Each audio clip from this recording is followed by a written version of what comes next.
Bonsoir à vous, chers auditeurs de RCF. Vous êtes fidèles à la méditation du soir. C'est un moment privilégié qui nous permet de pouvoir prier et accueillir la parole de Dieu.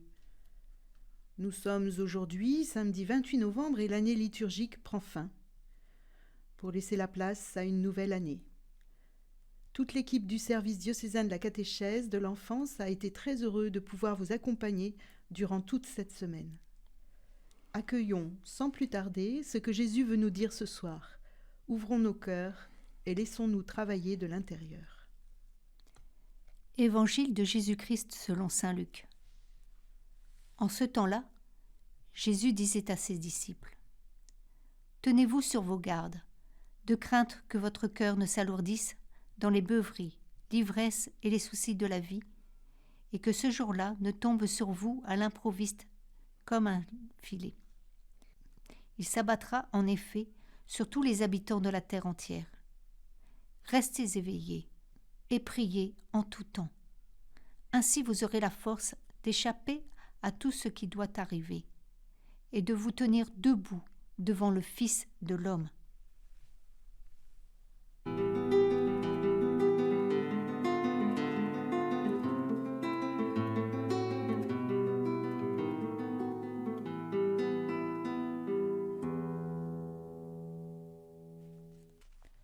Les lectures précédentes de la semaine, nous annonçant la fin des temps, comme dans le livre de Daniel au chapitre 9, nous ont amenés hier à la parabole du figuier.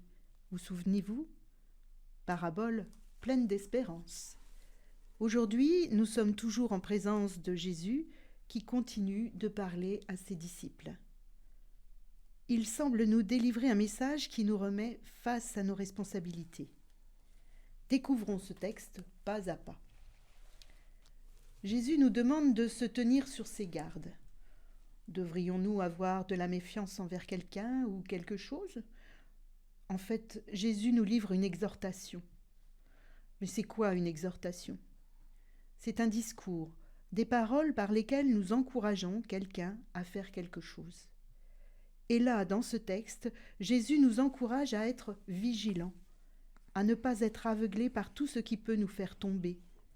Les soucis, les excès, l'envie de vivre pleinement dans notre monde. Cela nous rappelle la parabole du semeur au chapitre 8 de saint Luc. La parole semée à tous ceux qui l'entendent, à ceux qui sont au bord du chemin et dont la parole ne reste pas dans leur cœur. À ceux qui sont dans les pierres, qui accueillent la parole avec joie mais qui l'abandonnent dans les épreuves. Il y a aussi ceux qui sont dans les ronces, qui ont entendu cette parole, mais qui l'étouffent. Et puis il y a ceux qui sont dans la bonne terre, qui entendent la parole et la reçoivent avec un cœur bon et généreux. Par leur persévérance, ces derniers retiennent la parole et ils portent du fruit. Jésus veut nous éviter de tomber dans un désenchantement. Il ne veut pas que nous soyons séparés de lui, il veut nous éviter de nous détourner de Dieu. Il ne veut pas que nous soyons éloignés de son amour. Il ne souhaite pas que nous nous détournions de ce que nous espérons au fond de notre cœur. Jésus ajoute « et que ce jour-là ne tombe sur vous à l'improviste comme un filet. » Oui, Jésus nous veut debout pour avoir la force d'échapper à ce qui nous attend. Il ne veut pas que nous tombions dans le piège. Saint Antoine le Grand, le fondateur de la vie monastique, disait « J'ai vu tous les filets du diable déployés sur la terre et j'ai dit en gémissant « Qui donc les franchira ?» Et j'ai entendu une voix dire « L'humilité. » L'humilité, qui vient du latin « humus », signifiant « terre », s'oppose à toutes les visions déformées que nous pouvons avoir de nous-mêmes, comme l'orgueil, le narcissisme, l'égocentrisme, etc. L'humilité n'est pas innée chez l'homme, mais elle s'acquiert avec le temps et dans ce que nous vivons. C'est en quelque sorte une prise de conscience de notre condition humaine et de notre place dans la création. Saint Antoine le Grand disait aussi « L'esprit d'humilité est plus doux que le miel, et ceux qui se nourrissent de ce miel produisent de bons fruits. »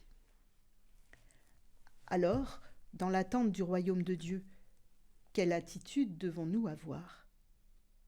Attendre et ne rien faire? Profiter de la vie comme le fils prodigue et passer à côté de l'essentiel? Jésus nous recommande de faire 2 choses. La première, c'est de rester éveillé, en faisant attention aux choses de ce monde, en ne se faisant pas piéger par tout ce qui pourrait nous faire tomber, en ne se laissant pas submerger par les problèmes de la vie, car nous pourrions désespérer, en étant attentifs à tout ce qui se passe autour de nous, en nous laissant guider par ce qui est bon et témoigner de l'amour de Dieu et de sa promesse pour tous les hommes. Oui, le sommeil nous guette, il nous guette tous. Il ne faut pas que nous dormions ou que nous nous laissions endormir. Oui, nous pouvons tomber. L'apôtre Pierre n'est-il pas tombé plusieurs fois? Il n'a pas échappé non plus à la peur et au repli. Mais Pierre va comprendre la miséricorde de Dieu et il se tiendra debout. À nous aussi, Dieu révèle sa grande miséricorde. La seconde chose que Jésus nous recommande, c'est de prier en tout temps. Oui, nous trouvons notre force et notre motivation grâce à notre proximité avec Dieu, avec Jésus, par la prière. Jésus, dans sa mission sur terre, a pu aller jusqu'au bout car il était très proche de son Père. Rappelez-vous, sur le mont des Oliviers, quelques heures avant son arrestation, dans Matthieu au chapitre 26, versets 37 à 39. Oui, c'est possible aussi pour nous si nous entretenons cette proximité. Notre mission est la même que celle du Christ, aimer jusqu'au don de soi. La prière, elle nous fait grandir. Et nous sommes comme Jésus, nous sommes ses frères. Mais avez-vous remarqué que dans la Bible, les verbes veiller et prier sont souvent associés ? N'est-ce pas dans ces 2 verbes que notre spiritualité nous fait percevoir ce que Dieu a comme projet pour nous? Veiller nous aide à prier, et prier nous aide à rester éveillés, à nous tenir sur nos gardes. Soyons dès aujourd'hui et maintenant sans cesse dans l'attente de la venue de Jésus. Nous devons nous tenir debout pour lui et lui offrir les fruits de notre vie quand l'heure sera venue.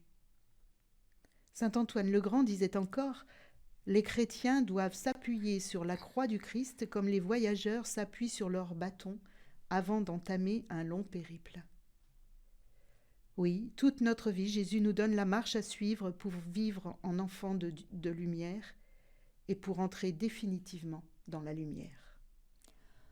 Pour continuer de méditer, nous vous proposons d'écouter le psaume 1 chanté par Maggie Géranté.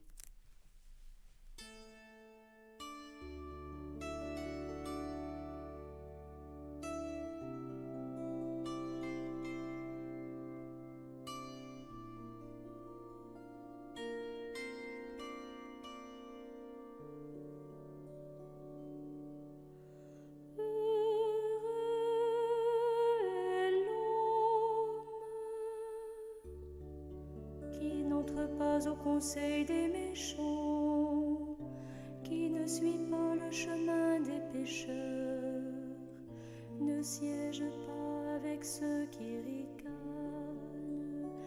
mais se plaît dans la loi du Seigneur et murmure sa loi jour et nuit. Il est comme un arbre planté près d'un ruisseau, son temps, et jamais son feuillage ne meurt. Tout ce qu'il entreprend réussira, tel n'est pas le sort des méchants. Mais ils sont comme la paille balayée par le vent. Au jugement, les méchants ne se lèveront pas, ni les pécheurs au rassemblement des justes. Le Seigneur connaît le chemin des justes, mais le chemin des méchants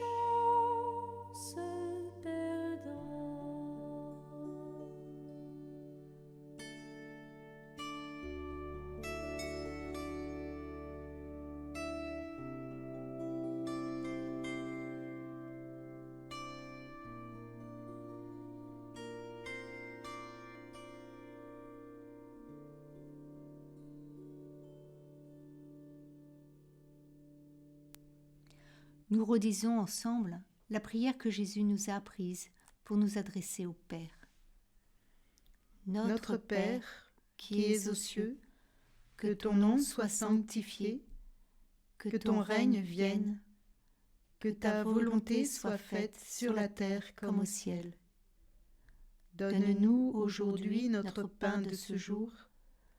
Pardonne-nous nos offenses, comme nous pardonnons aussi à ceux qui nous ont offensés, et ne nous laisse pas entrer en tentation, mais délivre-nous du mal.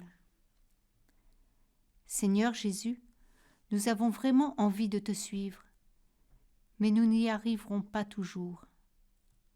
Nous te supplions, comme la petite Thérèse, de nous envoyer une humiliation chaque fois que nous essaierons de nous élever au-dessus des autres.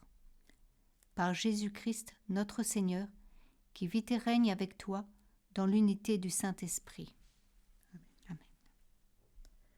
Dieu éternel, tu as écouté la prière de ton Christ et tu l'as délivré de la mort. Ne permets pas que nos cœurs se troublent. Rassure-nous dans notre nuit, comble-nous de ta joie, et nous attendrons dans le silence et la paix que se lève sur nous la lumière de la résurrection. Par Jésus le Christ, notre Seigneur. Amen. Amen.